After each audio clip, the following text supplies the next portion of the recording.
Hey everybody, welcome to T. Roy Cooks and welcome to another Thursday Chatting with Troy. I appreciate you joining us. I had about 3 pages of questions from this most recent episode 57, just from last week, so again I'm trying to keep up to date. And the ones that I'm not answering, I'm just kind of putting in a backlog that I'm keeping in case I need to, send some questions to a future co-host or something. I'll have some questions to shoot out to them.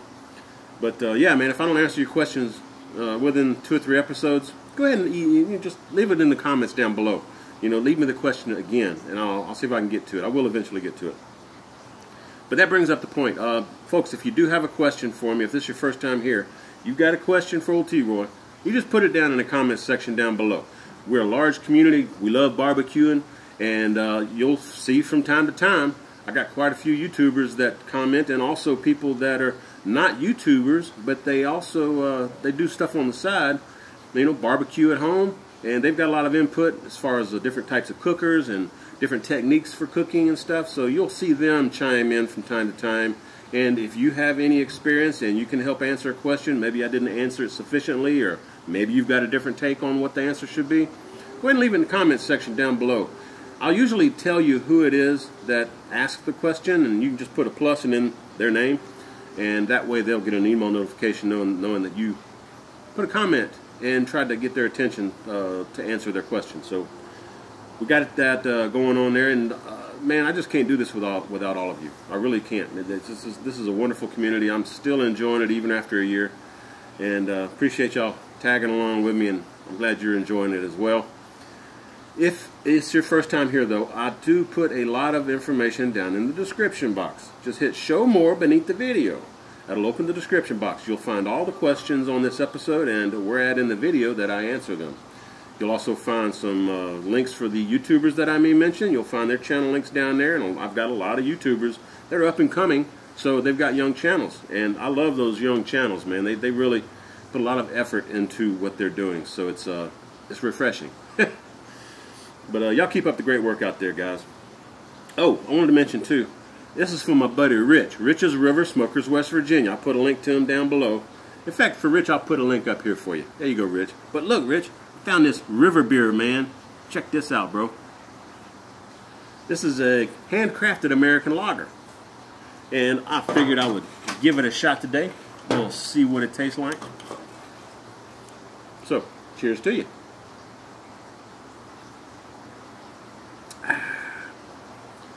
Yeah, my buddy Rich, he lives on the river. So I saw this name of this beer, river beer, and I was like, oh man, I got to do that for Rich. Rich got a great channel, man. Again, y'all go check him out. This is, it's not very hoppy, but I love lagers. And this kind of has some chocolatey, caramelly type flavor to it. It's made by, I think, Hops and Grains Brewing Company, or Hops and Grains Brewery. That's pretty refreshing. I like that. Got my list of questions here. Let's get to the show here, folks. Let's see how many of these I can get through. I got like 3 pages, I believe. First question is from Manure Fernandez. How you doing, Manure? He says, I cannot get prime or wagyu. The only one I can get is choice. Tips for cooking. Inject or not. Where to probe. I'm planning on doing a second one soon. The first one was a bit dry. Had good flavor, but it was dry. Thanks. Manure, yeah. A lot of people can't get prime and wagyu. I usually get my prime from Costco. And I want to say Sam's Club also has it if you have trouble finding it. But if you can just, if all you choose, hang on, if all you can get is select or choice here in the U.S., then I would say inject it and wrap it. Let it go for usually until about the stall temp, around 155, 160, somewhere in that range internal. Then wrap it and throw you some beef stock or something in there. And when you inject it, you can use some beef stock, or maybe inject it with some melted butter or something, or some seasonings. And go ahead and let it cook, get some smoke on it, get a nice bark formed, and then wrap it at the stall. And just before, like when it gets about 190 or 192 internal, then kind of peel the foil back so it can crisp that bark back up. And that should really, really get you a nice, tender, and juicy brisket, even if it's select or choice. Try to go choice if you can. Select grade briskets are just notoriously tough. As far as where to put your meat probe, the point is usually going to cook faster than the flat. At least that's my experience. Guess it depends on where the heat's coming from and how you have your brisket laying in there. And I like to cook fat side up unless I have heat like almost directly beneath the brisket without any kind of if it's not indirect, you know, then I'll put the fat cap down to try to protect the meat from the heat. But usually in my offset or in my Weber Smoky Mountain, I got a water pan, I'll do fat side up. But the meat probe should usually go more on the flat side than on the point side because you want to make sure that flat gets done. And throughout the cook, you know, when it starts getting kind of close, you can use like a toothpick or some other type of meat probe, like a ThermoWorks Thermopin. And just kind of, not probe for temperature, but probe for tenderness. And it should go through the brisket when it's done, like it would if it were going through cold butter. Ain't that right, Justin? Room temperature butter is the way I like to say it. It should have no give. I mean, it's going to be really easy to poke the brisket and pull it back without any resistance. And yeah, I kind of like to go about midway on the brisket with the probe. I'll insert the probe in, but more on the flat side. So maybe less than a half. You know, if you break the brisket in half where you got the point and the flat, I kind of put it more on the flat side, but anywhere in that middle area is going to work for you. It should be fine. But again, just double check it with a second meat probe or toothpick or something. Next question is from, let's see, Mark. He says, "Hi T-Roy, my name is Mark from Toronto. What do you do with the aftermath of a long brisket cook? I'm always perplexed and about how to get rid of the fatty water pan." Well, it's not that difficult for me. I usually just dump the leftover fatty liquids over the fence. You know, the animals love it, I'm sure. But another thing you may want to try, I don't know if you want to reuse some of that, like for a beef stock or something. You can always just pour it into a jar or another pan, cover it, put it in the fridge, and next day you can peel off or scrape off the fat because it would have congealed and got hard. And that'll just leave, you know, that'll basically get the fat out of it and leave you some nice liquid. But it's going to be smoke flavored, you know, of course, usually. I just throw it away. I don't use it for anything. I'm a buddy Rich from Rich's River Smokers, West Virginia. He's got a question. What you got for me, brother Rich? He says, "Hey Troy, another great video. Thank you very much." He says, "I love these chats." Yeah, I do too, Rich, man. These are fun, man. He says, "What's your take on the Myron Mixon stick burner water cooker?" Much love, brother. Hey, much love to you, and cheers to you there, Rich. I've seen Myron using that water smoker pit that he's made. It looks like it worked pretty good. I mean, I always like cooking with water when I can, especially on those like for briskets and stuff. The water adds humidity into the cooking chamber, and that helps form a bark. So that's one reason I like to do it. Plus, you get more even temps that way. So I'd say it's probably going to be a great cooker, man. You know, are you thinking about getting one? I know you just got you a nice trailer with a pit on it. So I want to see you do that, some action on that thing, man. I can't talk today. Anyway, excuse me, guys. Next question. Hobo Nickel Barbecue. That's my buddy Chris, man. Chris has a little live chat thing like this that he does. It's more like an interview type setting, though. So y'all can check out his channel, Hobo Nickel Barbecue. What you got for me there, Chris? He says, "Troy, I have Greg from Ballistic Barbecue coming on this week for my interview series called In the Hot Seat with Hobo Nickel Barbecue." Yeah, that's what it is. The hot seat. Y'all go check him out, man. He's intriguing. And he also does some cooking videos. Let's see. Chris says, "The last hot seat was with Mother's Barbecue. The fans called you out." Yeah, I watched that one. It was great seeing Chris on there. I'm looking forward to seeing Greg on there too, man. That'll be this week. So y'all be on the lookout for that. He said, "So that said, Troy, you know what the people want. When are you available to be on the hot seat, T-Roy?" I'll let you know, Chris. I will. I'll let you know, man. I got some other things going on right now. just behind the scenes, still working on trying to do some live feeds on my own. I just got a new laptop, actually a MacBook Pro, used, but it's new to me. So I'm working on getting that figured out. I got to untrain my mind from using a PC. So yeah, when I get all that figured out, I'll let you know, Chris. I'll do it, man. I'll do it with you, but just give me a little time. Appreciate the invite, though, man. Next question is from CJ Hayes. He says, "Hey, Troy, I know I asked you about burn-ins a while ago, and I was wondering if you're going to do a brisket and some burn-ins." Yeah, I am. I do plan on doing some burn-ins. Me and Justin just did some burn-ins on his video. It's kind of like at the very end, just a few little quick shots of the burn-ins we did. But when we did that 2 brisket cook on his Mac pellet grill, at the very end of the video, if you hadn't seen it, go check out Baby Back Maniac. Links down below. But 2 brisket cook on his pellet cooker. We made burn-ins from one of the briskets. And also, Justin sent me home some brisket with me. And I used some of that brisket in a chili video that I just put up this past Tuesday. So y'all go back and check that out if you haven't already. That's some fabulous, brisket makes some fabulous chili, folks. Nice homemade chili. That's good stuff. CJ says, "No rush. I'd just like to pick your barbecue knowledge on how is the best way to do them. Keep up the great work, and if you're ever in Wisconsin, you got a chair open next to the smoker. Cheers, brother." Hey, cheers to you, CJ. I appreciate that, man. Yeah, if I'm ever up in Wisconsin, I'll definitely look you up. Appreciate the invite, man. You know, that's one thing that's really cool about getting to know all of you out there is I can go to pretty much any state and even different countries, and I can like throw a little message out on Twitter or Facebook or Instagram saying, "Hey, I'm gonna be in this part of the country today," and y'all respond back and say, "Hey, you need to check out this barbecue joint, or you need to check out this restaurant, or come on over, let's do a cook and have a beer." So I love that, man. I love that. Bunch of good people out there, folks. Bunch of them.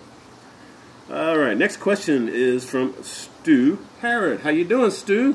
Stu's hooked me up with some good stuff too, man. He sent me a care package not long ago. Appreciate that, Stu. All right, Stu's got 2 questions. First one here. This says, "Cheers, Troy. Another great Thursday chat, and thanks for doing these." Hey, I appreciate that. Appreciate the support. He says, "I have a 22.5-inch Weber Smoky Mountain, and I love it.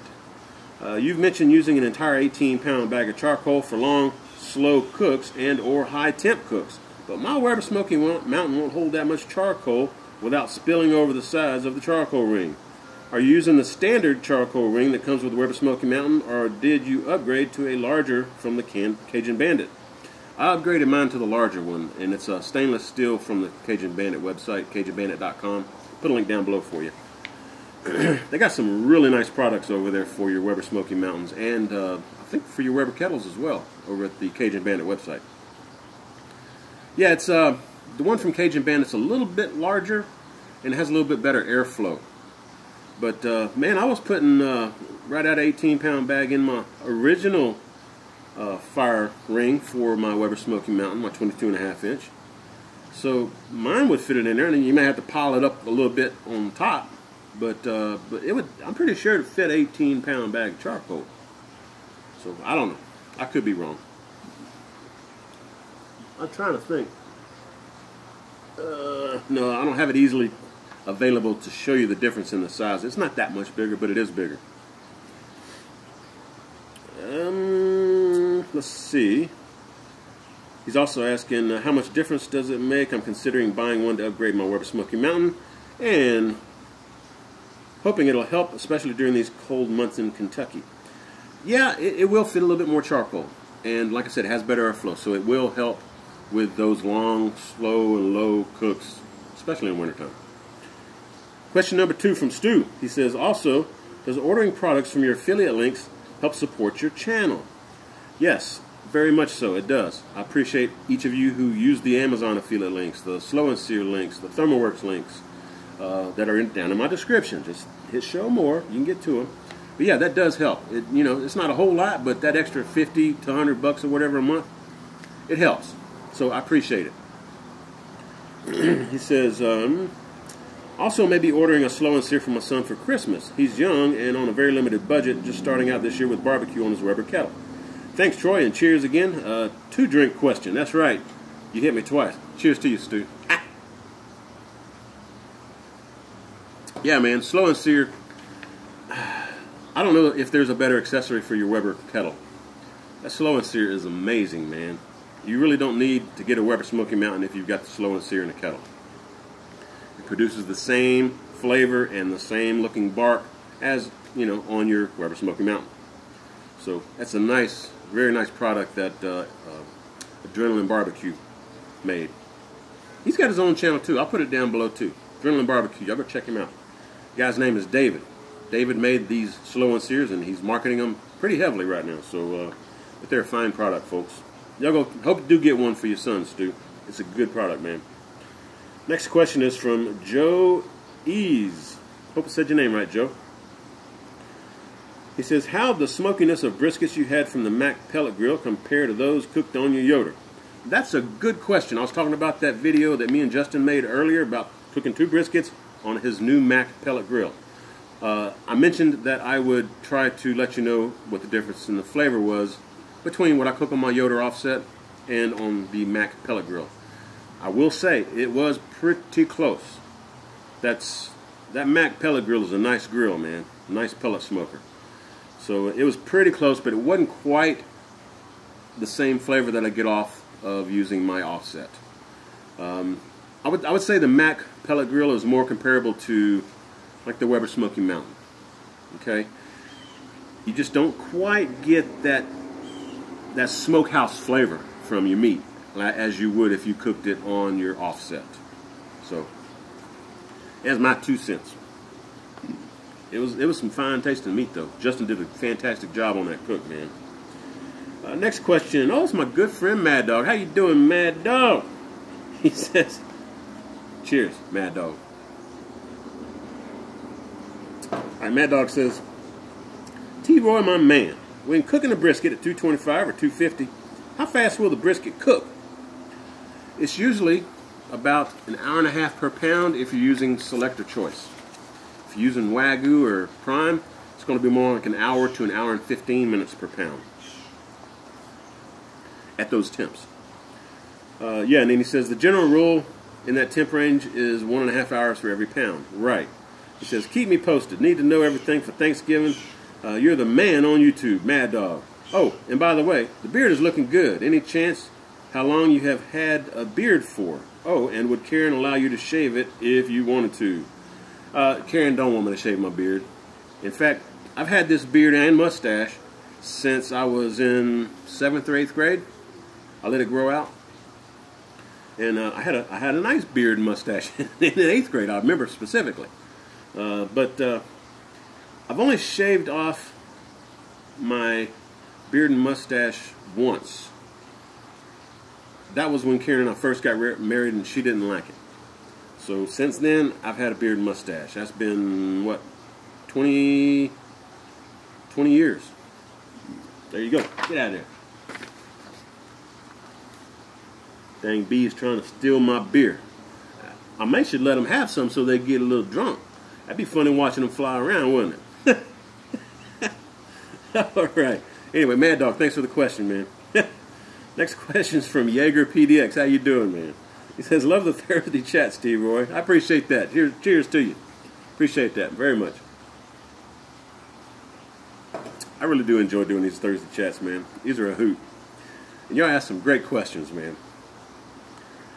All right, Jaeger PDX. Thanks for the Thursday chats, T-Roy. Lots of good info to be shared.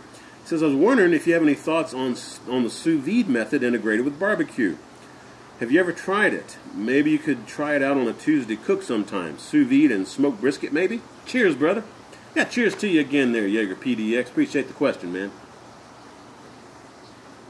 And thanks for the suggestion. Yeah, you know what? One of my friends on YouTube, Sous Vide Everything. He's the sous vide king out there, man. I'll put a link down below so y'all can check him out. Sous vide everything. He hooked me up with a nice sous vide machine, okay? The water bath container and the motor and everything else. So I tried it out for the first time on a ribeye steak this past week. And it was great. I loved it. So yeah, I can definitely do some more. I don't know if I have I'm gonna have to try to find something big enough to put a brisket in to do a brisket. You know, because you got to submerge it in water. And Karen was kind of like, I ain't sure this is gonna work. And I'm like, yeah, it will, it will. You're basically warming the meat up slowly in a warm bath. You know, like you set it to 120, 130 degrees, whatever. It'll warm up that meat to that temp in the water. Excuse me. And then once you pull it out, you know, you leave it in there for a couple, 2 or 3 hours or whatever. Pull it out and grill it. You know, pat it dry, of course, but grill it and get some nice sear marks on the outside. But yeah, so far I'm liking it, man. Sous vide. I'm gonna do some more of it, and I'll definitely be doing some videos on it. But y'all go check out Sous Vide Everything. He's got a great channel, man. Next question is from Johnny D. How you doing, Johnny? He says, "Hey T-Roy, cheers." Cheers to you, Johnny. He says, when I was in Texas last year, I got introduced to hot guts and loved them. So juicy and delicious. Have you ever tried making your own? None of the traditional sausages even come close. Yep, you're right, man. That's he's talking about the Elgin hot sausage from Southside Meat Market, right here in Elgin, Texas, just east of Austin. They call them hot guts. But yeah, man, it's some fantastic sausages. Luckily, they sell them in the local grocery stores here, so I have access to them. In fact, I got 2 packs of them sausages in my fridge right now. Because I like to use them in red beans and rice. Like to use them in gumbo, you know, stuff like that. Jambalaya. Some good sausage, man.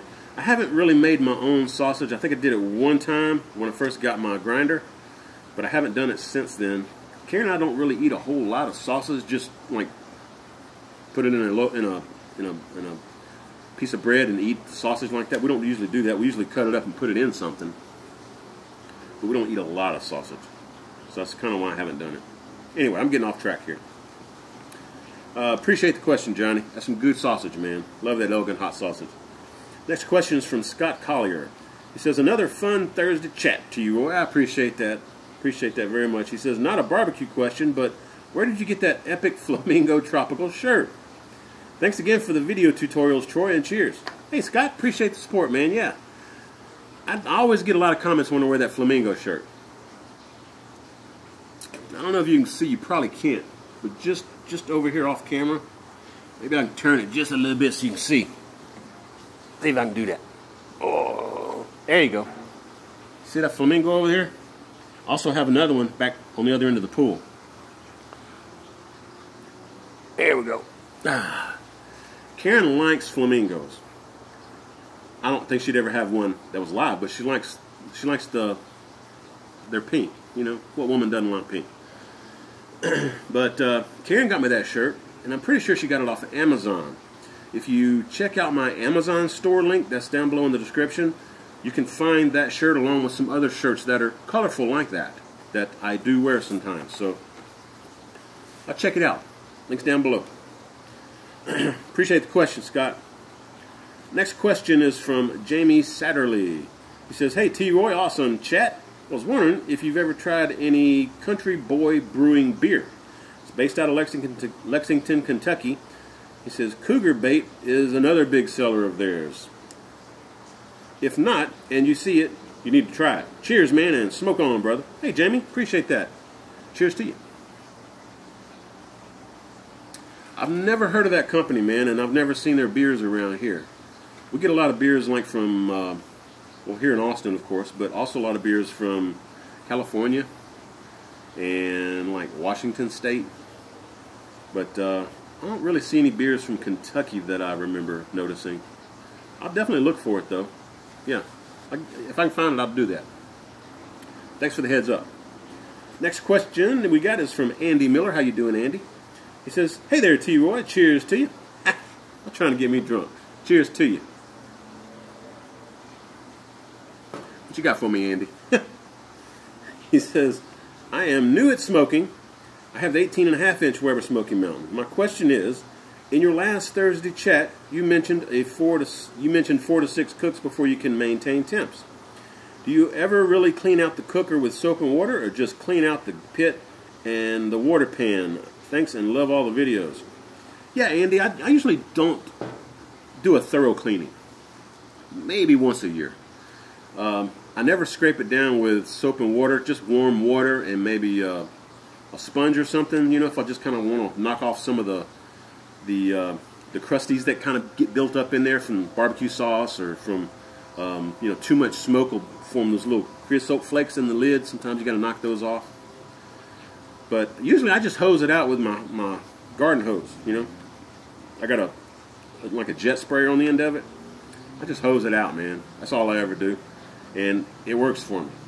You know, but if you're gonna do the thorough cleaning where you're actually scrubbing it down and everything on the inside, try not to scrub it too hard, because you're gonna get that carbon that's built up over time. You're gonna knock that stuff off. You're gonna get rid of it, and then basically you have to re-season it again. It's gonna be another 4 to 6 cooks to get that built back up. So you're better off if you don't do a thorough cleaning too often, if you do it at all. Like I said, maybe once a year. So, you know, maybe if you live up north, maybe do that right before you put the Weber Smoky Mountain in the garage or in your shed or something for the remainder of the winter. You know, that'd be my figuring on it anyway. Luckily, down here in Texas, we can barbecue 365 days a year. Ha! All right, appreciate the question, Andy. Thanks again, man. Next question is from Abraham Kryakus. Hope I said your name right, Abraham. Appreciate the question. He says, "Good day, Troy. Thanks for your help previously. You've helped me cook some killer barbecue." Hey, I appreciate that. It's always nice to hear that, Abraham. Thank you very much, man. I'm happy to help. He says, "I have a question for you. I'm finding that wood chunks I'm using are burning out within an hour or so of putting them in my Weber Smoky Mountain. I know that meat can take smoke for a while, I think up to about 140 degrees. Yeah, you're right, only up to about 140 degrees. So I wanted to maximize the chunk flavor that's going into my meat. Any ideas? I've read that soaking them in water does nothing but take them longer to start burning. Thanks and cheers to y'all." Hey, appreciate that, Abraham. Cheers. One thing that I've found that works is to space the chunks in your Weber Smoky Mountain on the charcoal. You know, like if you want more smoke flavor, put the wood chunks on right before you put the meat on, and put the chunks up close to where I'm assuming you're using the minion method. Put the wood close to where the coals are lit, okay? And you can do a couple of chunks there. And as it slowly spreads out, the coals that are around it towards the edges are going to start getting heated up and catch fire. So you can also put some chunks out close to the edges, especially around where the vents are. That'll help them to, you know, ignite and catch fire and produce smoke. So if you do that where you're staggering the chunks throughout the charcoal, that way you get burn times of smoke, you know, throughout the cook. Now, you mentioned that the smoke flavor won't penetrate the meat after 140 degrees or so internal. That's what I've read and heard about as well. But you do still want to have some smoke going after that, because the smoke helps form the bark on the meat. So, you know, I like to smoke during the entire cook if I can. But just stagger your wood chunks throughout the charcoal, and that way you get, as the charcoal burns out towards the edges, you're lighting new chunks. So there you go. Hope that helps, Abraham. Appreciate the question, man. Next question. That's my good friend Scott. His channel is In for the Grill Barbecue. Excuse me, Scott. In for the Grill Barbecue. Y'all check him out. He says, "Another excellent chat, T-Roy. Cheers." Cheers. This 5.5% or so alcohol beer is getting to me a little bit, y'all. But cheers anyway. It's not really. All right, Scott says, "Question for you, sir. Do you do multiple cooks in a day and video them all, or do you just do one at a time?" Cheers, bud. I just do one at a time. And I swear, a lot of time it's just spontaneous. Whatever, I go to the grocery store and find something on sale, or I have an urge to cook something. You know, that's the way I roll. As far as what cooker I use, sometimes, you know, it just depends on my mood. You know, if like I haven't used my Weber Smoky Mountain or my Yoder Wichita in a while, so I'm thinking about doing a cook on one of those fairly soon. But man, I'm just really loving that kettle. That Weber Kettle Karen got me. That's a good cooker, man. Anyway, yeah, that's how I do it. Just one video a day. I don't think I've ever shot, well, I have shot 2 videos in a day, like when I was at Justin's the other day, doing a brisket cook with him.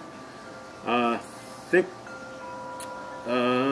I shot 2 videos because we did a Thursday chat at his house, and I also did a little behind the scenes while he was doing the cook for the briskets. So, but it's rare that I do 2 videos in a day. And then when I come home and try to edit it all together and everything, it takes a while when you're doing that much shooting to get all that video downloaded to your computer and then edit it and get it prepped for uploading to YouTube. So I just, one video, man. One video a day. Next question is from Tony Jefford. How you doing, Tony? He says, hey T-Roy, can you tell me where you get that beer holder from, and are they any good? Thanks for all the great videos and the great advice. Hey Tony, cheers to you, my friend. Yeah, this is a Yeti beer koozie, if you can see that right there. Yeah, there you go. Yeti. Oh, you're pouring the beer out, folks. But, yeah, you can find these on Amazon, man. Yeti is made here in Austin, so I can find these at my local sports academy stores, you know, and local grocery stores even sometimes have them. But yeah, if you can't find them locally, check Amazon. In fact, check my store. I'll be sure and put the link for this, what I'm using, in my Amazon store down below. Y'all just hit show more. Appreciate the question though, man, and it does work fabulously. You see me sometimes, I'm sitting here for an hour with a beer, and it's still cold after an hour. And it's hot down here in Texas during the summer months too. It keeps it cool, man. Keeps it really nice. I love it. Next question is from Christopher Brown. How you doing, Chris? He says, Troy, over all the cooks you can remember doing through the years, how many times can you remember using Worcestershire sauce as a binder instead of mustard? I rarely use mustard. I think I used it on this recent pork butt video that I did on the Kamado, but 99.9% of the time I'm using Worcestershire sauce.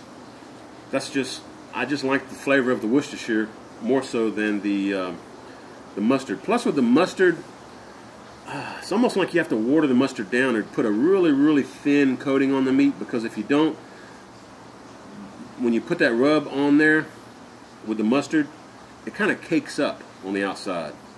And that's another reason why I like Worcestershire a little bit better. You can also use olive oil or just spritz it with a little water and put your rub on there that way too. It's just a binder, but I do like the added flavor that you get from Worcestershire.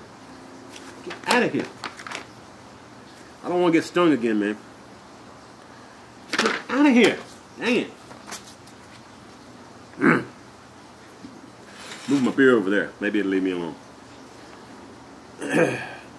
Love nature. Next question is from Camp Whatnot Grilling and Chilling. That's a cool name, man. I appreciate that. Hey T-Roy, I've been following you for the last 6 months and I didn't miss an episode. Appreciate the support, man. He says, it's starting to get colder up here in Canada, and I know I'm going to have to adjust how I cook due to the snow and the blowing winds. One thing I struggle with is when I use my slow and sear on my Weber Kettle is the location of the temperature probe. In your opinion, should it be placed between the meat and the coals, or between the meat and the cooler side of the pit? I usually put mine in line with the meat, so that the same distance from the fire as my meat is sitting. So I try to sit it on the side of the meat. And if you're doing something like a brisket, then not really a lot of room to put it unless you do put it on the fire side or on the cooler side. And I would say put it on the fire side. That's usually what I do anyway. I mean, sometimes I do put it on the outside edge away from the fire. But most of the time I put it closer to the fire, you know, up close to the meat itself. Try to get it as close to the meat as you can. That way you're getting a more accurate reading from it. But I'll put it on the fire side of the meat so that I can at least know that at that point in my grill it's that hot. So it's not going to be too much different from that temp over to the meat, you know. And then the meat itself is going to be blocking a good bit of that heat. So if you put it on the outside edge away from the fire, you may not get as accurate a reading, in my opinion. Hope that helps. He says also, do you take into consideration the grate temp as well as the dome temp when cooking low and slow? when trying to maintain a 225 to 250 temp. Appreciate all the time and great information. I'm getting ready to start a channel myself. If you're ever in the Toronto area, give me a jingle. Cheers, Kelly. Ah, cool. That's good to hear. Y'all go check him out. I'll see if I can find his link. If I can, I'll put it down below for y'all in the description. Yeah, I'll sub to you there, Kelly. Camp Whatnot Grilling and Chilling. That's a cool name, man. You know, if I'm using a meat probe, a grill grate probe in my kettle, or in my Weber Smoky Mountain for that matter, I would rather use the meat or the grill grate probe temp reading instead of the lid temperature reading, because that's usually going to be off by quite a bit, usually. Yeah, I honestly, I don't use the, on my Weber Smoky Mountain, I will just kind of eyeball it because I've got it adjusted to my grill grate temp, so it's pretty accurate. But the Weber Kettle, I rarely use that thermometer that's in the lid. I don't. Next question. Onions Smoke Shack. What's going on, my good friend? He's another YouTuber, if y'all didn't know. Onions Smoke Shack. Go check him out. Show him some love. You got some great videos, man. Hey, Brother Troy. Cheers to you. Hey, cheers to you. Appreciate that. We got a cool front moving through today. It's kind of getting windy. Hopefully it's not messing up my mics. He says, what do you think is the single best accessory for the Weber Kettle and why? Hands down, I'd say the slow and sear, man. I love that thing. It can truly transform your kettle into a Weber Smoky Mountain type smoker. It's very well built, stainless steel, and very, very well designed. It's just a fabulous accessory to have for your Weber Kettle. So that would be mine. Let's see. I've got an affiliate link for Slow and Sear in my description box if you weren't aware. So if you're thinking about getting one, I'd appreciate it if you use my link. If you don't want to, that's cool too, but it's there if you need it. Next question is from Junior SVT. He says, hey T-Roy, long-time viewer. First time posting on any of your videos. Great channel. Thank you, man. Appreciate that. He says, I'm currently deployed as a Department of Army civilian. Oh, cool, man. Hope you stay safe out there, man. He says, when I return home, the plan is to purchase a Lang reverse flow offset smoker, the 48-inch patio model. I'm trying to decide what my first cook will be on it, and what do you think will be best? A long cook like a brisket or a pork butt, or a shorter cook like chicken or two? I look forward to all your videos. Keep up the good work. Mitch. Hey, Mitch. Cheers to you, my friend. Cheers to you. I would say I wouldn't do a long cook until you get it kind of broke in, get some carbon buildup on the inside. So I would do either some chicken or maybe some St. Louis ribs or baby back ribs, because that'll usually give you like a 4 to 6 hour cook on the smoker. So that's what I would do. Plus, chicken's got a little bit more grease that'll drip out of it, and it'll help season the pit that way. Popping and stuff in there. But once you get a few cooks under your belt, yeah, go ahead and fire it up and do you a nice brisket or pork butt, man. That sounds like a good idea. I need to fire up my Wichita. I missed that. Anyway, appreciate the question there, Mitch. Next question is from Eric Dye. He says, hey, T-Roy, cheers. Cheers, Eric. Thanks for the question, man. He says, I've been cooking butterflied spatchcocked chicken in practice for Thanksgiving. It seems lots of videos instruct you to flip the bird 3 or 4 times, and some videos instruct you to smack a brick on the bird. Ooh, I ain't seen that. He says, I don't get it. If I'm smoking, I ain't flipping. And so far, so good. What's your take on this? Yeah, I usually don't flip it either. But, you're saying turkey, chicken. Anyway, I usually don't flip my chicken or my turkey. Get out of here already. Dang it. Get. Bees. I usually don't flip. I don't see a need to, unless you've got, let's say you're cooking like in your Weber Kettle and you don't have a slow and sear, you're kind of using the grill grate thing, the grill charcoal separators that came with it, then yeah, you may want to flip it just for even cooking. But if you're using a like a Weber Smoky Mountain or a offset or something like that, I don't see a need to flip it, man. I don't, because your heat's too far away. Let's see if I got some more. Do I have any more? No, I think that was it. Did I answer all these? I did. Well, how about that? I answered all 3 pages. I stopped all I had another page to go. Folks, cheers to you. Thanks again for all the great questions. Hope everybody has a nice, safe, and happy Thanksgiving. I got a squirrel back over there. But yeah, man, I appreciate it. If you're not subbed yet, please go ahead and sub T. Roy Cooks. I'd appreciate it. And if you want, click the little bell icon down in the by my title down there, and you can get notified whenever I have a new video go up. Also, if you want to get my app, it's free. I'll usually post a notification on my app letting you know I got a new video up there too. All that stuff's in the description box. Just hit show more beneath the video. Y'all click the iCards up here and show some love to my boy Rich over at Rich's River Smokers, West Virginia. Love you, Rich. And man, if y'all not subbed, like I said, go ahead and sub. If you like this kind of stuff, y'all give me some thumbs up. Hope you share the video. And when you do, please tell all your friends.